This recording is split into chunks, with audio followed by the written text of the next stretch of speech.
Um cidadão norte-americano desperta-se no seu leito, construído segundo o padrão originário do Oriente Próximo. Ele sai debaixo das cobertas que são feitas de algodão, planta domesticada na Índia, ou de seda cujo emprego foi descoberto lá na China.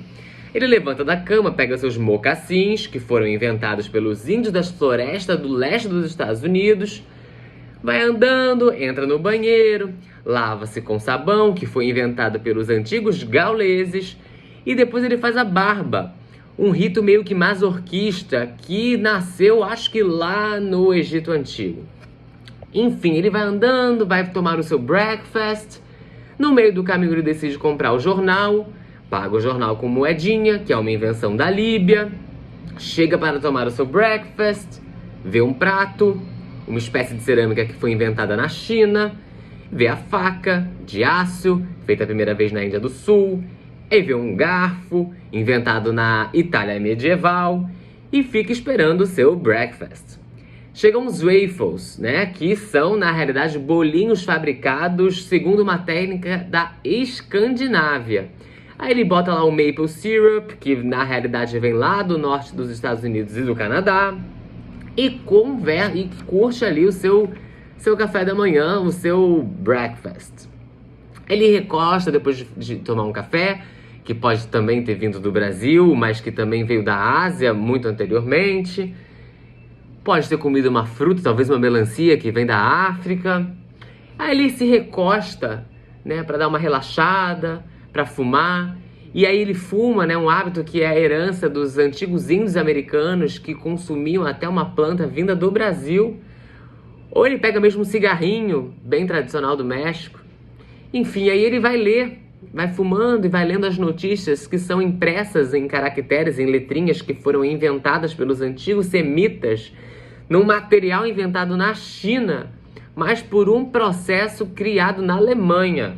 Olha que coisa! E aí ele vai lendo ali as notícias e as narrativas de problemas assim catastróficos, de uma galera estrangeira que se lasca muito. E aí ele pensa, né? Nossa, como ele é um cidadão conservador. Ele pensa, agradece uma divindade hebraica, numa língua indo-europeia, o fato de ele ser 100% um cidadão americano.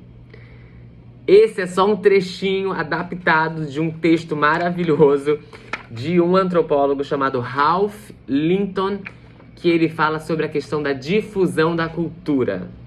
É um anexo desse livro aqui, ó. Um livrinho que é um livrão, tá? De tantas referências que tem aqui dentro, de tanto estudo sobre a cultura. O livro chama-se Cultura, um conceito antropológico, e ele é do Roque de Barros de Laraia. Gente, esse livrinho aqui, algumas pessoas que já me acompanham aqui nos stories e nos posts sabem que eu tô fazendo uma especialização em antropologia do consumo. E esse foi um dos livros recomendados na biografia do curso, que aí eu me interessei e fui ler para beber na fonte dessa biografia, desse curso tão legal que eu tô fazendo.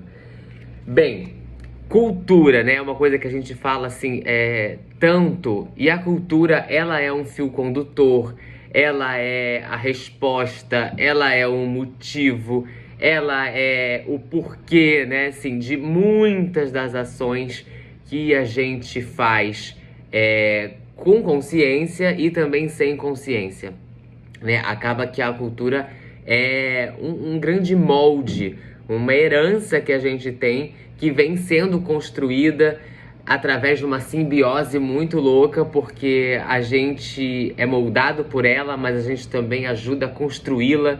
Então, uma simbiose muito interessante de como as coisas, as pessoas, as sociedades funcionam.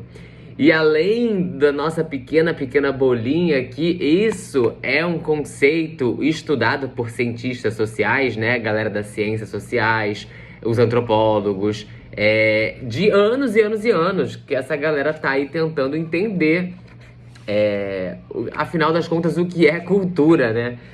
Então, o livro faz um apanhadão de várias teorias, de vários antropólogos e cientistas sociais de vários lugares do mundo, pegando referências assim, desde a Grécia, passando aí por todas as análises e estudos de quando começou as ciências sociais, né, e essa análise maior do comportamento humano, e o livro vai apresentando pra gente várias dessas teorias, que são teorias que muitas vezes são comprovadas, né, como ciência mesmo, né, uma ciência aí do comportamento e uma ciência da sociedade. Eu anotei, eu grifei várias aqui frases e passagens do livro que tem umas coisas muito interessantes e bacanas que dão conta de explicar muitas coisas que a gente não consegue entender. E a cultura tá aí pra isso, né? Às vezes a gente acha as coisas, às vezes, estranhas e a gente não consegue entender, a gente acha que as pessoas são malucas ou que certos hábitos são absurdos. E aí, quando a gente consegue observar a coisa de uma forma não etnocêntrica, de uma forma muito clara, né? A gente consegue botar outras lentes, a gente consegue entender muito mais do que à primeira instância parece muito chocante ou muito sem resposta e sem entendimento. É um processo isso aqui, gente, de pauta pra muita conversa mesmo. Mas deixa eu pegar aqui, alguns trechinhos que eu peguei, que eu anotei. Tem uma coisa muito interessante que é um conceito que a gente fala muito e a gente, entre rodas de conversas, né, que a gente acredita que certas pessoas são de certas formas porque são, por exemplo, nascidas no Brasil, ou porque são nascidas na França, ou porque é muito inteligente e bom com número porque é japonês, enfim. Isso tem uma questão, que é um conceito que eu aprendi aqui, que é a questão do determinismo biológico e geográfico. Isso não é não, tá, gente? Esse papo é meio que caô, é uma coisa que a gente fica falando que é, mas não é. Tem uma questão aí do super orgânico e do orgânico e várias outras teorias que eu não vou entrar aqui nesse papo super teórico.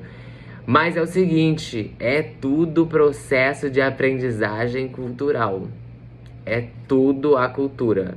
Tudo que não é da genética, a cultura dá conta de explicar, dá conta de moldar. É culpa dela. Bem, tem vários pontos aqui interessantes, não vou deixar esse GTV ficar aqui muito longo. O que eu posso falar aqui? Deixa eu pegar aqui uma anotação aqui que eu fiz. Aqui, ó, isso é uma boa. O tempo é um dos principais elementos da análise de uma cultura. Cada mudança representa o desenlace de numerosos conflitos. Tem uma coisa também que fala-se aqui sobre as tendências, sobre as inovações e como é que isso acontece dentro de uma cultura, né? É muito interessante pensar nesses novos procedimentos e nesses padrões que são muitas vezes quebrados, mas que também não nascem, não acontecem assim num piscar de olho. Isso também é herança de um processo que demora muito. Essa coisa é uma dinâmica muito legal, gente, muito legal. E a cultura tem uma lógica própria de vários indivíduos juntos. Olha, gente, é muita coisa. É um livro que talvez eu não tenha falado aqui, assim, né? Tanto eu falo mais de livros, assim, de romances, histórias e tal. Esse aqui é um livro mais teórico. Mas fica essa super dica. É válido para todo mundo. Todo mundo que quer, enfim, entender um pouco melhor de como a gente opera, né? Como a sociedade opera. E como as coisas acontecem e qual é o nosso papel aqui dentro. E, enfim, para quem adora observar a gente, como eu, é um pratinho cheio. E eu tô amando essa especialização em antropologia do consumo. Tem outros livros que eu também tô lendo e depois eu conto aqui mais. Tá bom? Bem, o livro tá dado aqui a dica e a gente se encontra no próximo GTV.